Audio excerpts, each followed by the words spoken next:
আজ আমি আপনাদের সামনে কোনো অভিযোগ নিয়ে আসিনি। এসেছি আমাদের সমাজের এক গভীর ক্ষত নিয়ে আলোচনা করতে। এই আলোচনা সকলের শোনা দরকার এবং বর্তমান সময় সম্পর্কে সচেতন হওয়া দরকার। বর্তমান সোশ্যাল মিডিয়ার যুগে আমরা এক অদ্ভুত এবং কুৎসিত স্বার্থপরতার মুখোমুখি দাঁড়িয়ে আছি। মানুষ এখন ক্ষুধার্তকে অন্ন দেওয়ার আগে মোবাইলের ক্যামেরা অন করে। সাহায্যের হাত বাড়ানোর আগে মানুষ মোবাইল ফোনের লেন্সের ফোকাস ঠিক করাটাকে বেশি জরুরি বলে মনে করছে। আজ দান সবসময় গোপনে হওয়াই উচিত। গোপন দানই হলো সর্বোত্তম দান। এমনকি ডান হাত যা দান করে বাম হাত যেন জানতেই না পারে। এই চিরন্তন দর্শনের জায়গায় আজ আমরা দখল করে নিয়েছে ভিউ আর লাইকের পাওয়ার নেশা আমাদের সকলকে। প্রায় দার্শনিক দৃষ্টিভঙ্গিতে একে বলা হয় দারিদ্র্যের পণ্যায়ন। কেন বলছি এই কথা আমি বিস্তারিত বলছি। যে আপনি একজনকে একবেলা খাইয়ে তার অসহায় মুখটি কোটি কোটি মানুষের কাছে প্রদর্শনী করছেন তো বিনিময়ে আপনার পকেটে আসছে একদম কি না তো ডিজিটাল কারেন্সি বা জনপ্রিয়তা।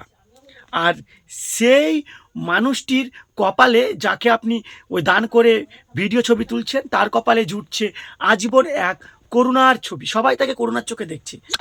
যদি আমরা উদাহরণ হিসেবে দেখি, অনেক সময় দেখা যায় রাস্তার ধারের কোনো বৃদ্ধাকে শাড়ি বা খাবার দেওয়ার সময় তাকে জোর করে বলা হয় আপনি এভাবে ক্যামেরার সামনে তাকান, আপনি ওভাবে তাকান, এবং ক্যামেরাটাকে বিভিন্ন অ্যাঙ্গেল দিয়ে তার চোখের অশ্রুটাকে সুন্দরভাবে ফোকাস করা হয়, তার চোখের জলকে ক্লোজ আপ শটে ধরা হয়। এতে দাতার দম্ভ প্রকাশ পায়, কিন্তু গৃহীতার সম্মান ধুলোয় মিশে যায়।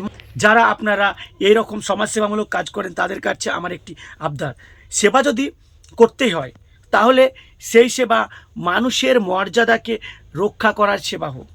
প্রয়োজনে তার মুখটি আপনি ব্লার করে দিন, অস্পষ্ট করে দিন, যাতে কেউ চিনতে না পারে এবং ওই গৃহীতার সাহায্য হয়ে যায়।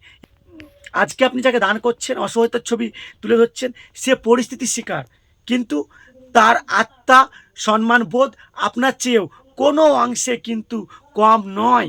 এটা মাথায় আমাদের রাখতে হবে। আসলে কি জানেন, বর্তমানে পরোপকার হলো আমাদের অহংকারকে পুষ্ট করার একটি মাধ্যম মাত্র। বর্তমানে অনেকে কন্টেন্ট ক্রিয়েটার সমাজসেবাকে একটি বিজনেস মডেল বানিয়ে ফেলেছে। আপনারা আশেপাশে দেখলেই বুঝতে পারবেন। বিখ্যাত মরমী সাধক লালন সাহু বলেছিলেন, আপন আপন খবর না জানিলে আদিকালের খবর মেলে না।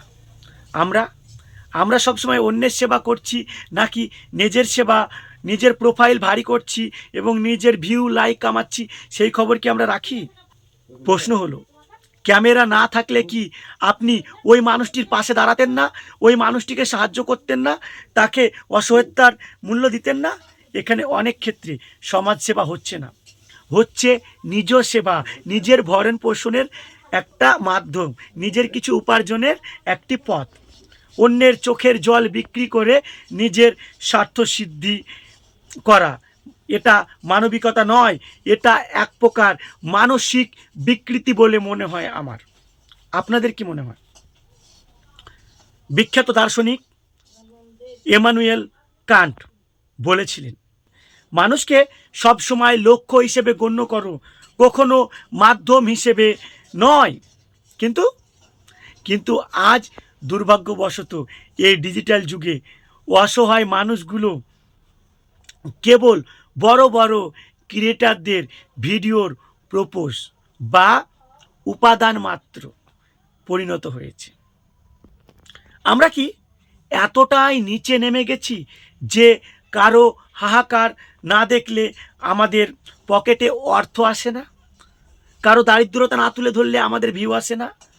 বাস্তবতা হচ্ছে বিদেশিরা অনেক সংস্থা আছে যেখানে কোনো মানুষকে সাহায্য করলে তার অসহায়তা এবং যে দানটা গ্রহণ করছে তার ছবি তোলা এবং ভিডিও করা কঠোরভাবে নিষিদ্ধ এবং সেখানে নিয়ন্ত্রিত। অথচ আমাদের দেশে সেলফ 10 টাকার একটা বিস্কুট হাতে ধরিয়ে দিয়ে সেটাকে বিশালভাবে প্রচার করা হয় এবং সেটা নিয়ে 10 জন মিলে পোস্ট দিয়ে একটা সুন্দর ছবি তুলে বলা হয় এই যে সমাজ সেবা করছি আমি, আপনারা পাশে থাকুন, শেয়ার করুন, লাইক করুন, আর এই একে বেশি বেশি করে সাহায্য করুন। বন্ধু, এটি দয়া নয়, এটি হলো নিষ্ঠুর তামাশা। আসুন আমরা সবাই সচেতন হন। যারা আড়ালে থেকে নীরবে সত্যি করে কাজ করছে তাদের সমর্থন করি, আর যারা আত্মমানবতার অসহায়ত্বকে বিনোদনের খোরাক বানাচ্ছে তাদের বর্জন করি। দয়া দেখানোর জিনিস নয়, অনুভব করার বিষয়।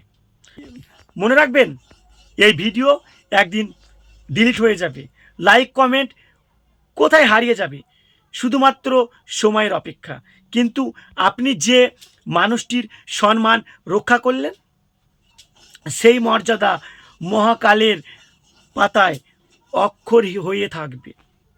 তাই মানুষকে সাহায্য করার আগে ক্যামেরাটি বন্ধ রাখুন, দিয়ে সাহায্য করুন, কিংবা তার মুখটি ব্লার করে দিন, তারপরে সাহায্য করুন।